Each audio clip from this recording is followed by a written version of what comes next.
Don Luca, questa sera consegnerete qui presso la vostra parrocchia di Santa Rosa delle onorificenze. Ecco, ci spieghi meglio il senso di questa iniziativa?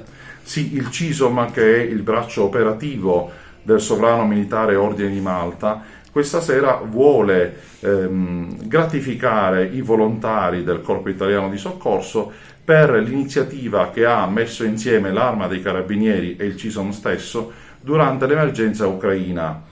Abbiamo raccolto, io parlo come assistente spirituale, in realtà sono stati i volontari e i carabinieri che hanno operato per riuscire a mettere insieme ben 2 camion di medicine che sono stati spediti in Ucraina.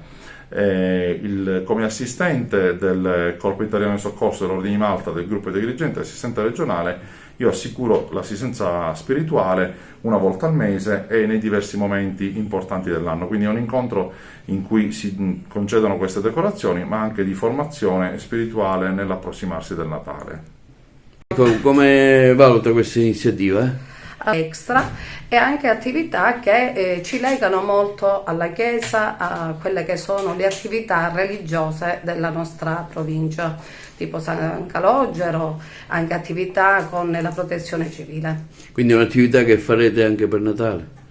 Sì, noi le continuiamo a fare in funzione anche delle richieste che pervengono. L'ultima che abbiamo effettuato è stato un servizio a Canicattì presso la Chiesa Madre durante l'arrivo delle reliquie del Beato Giudice Livatino.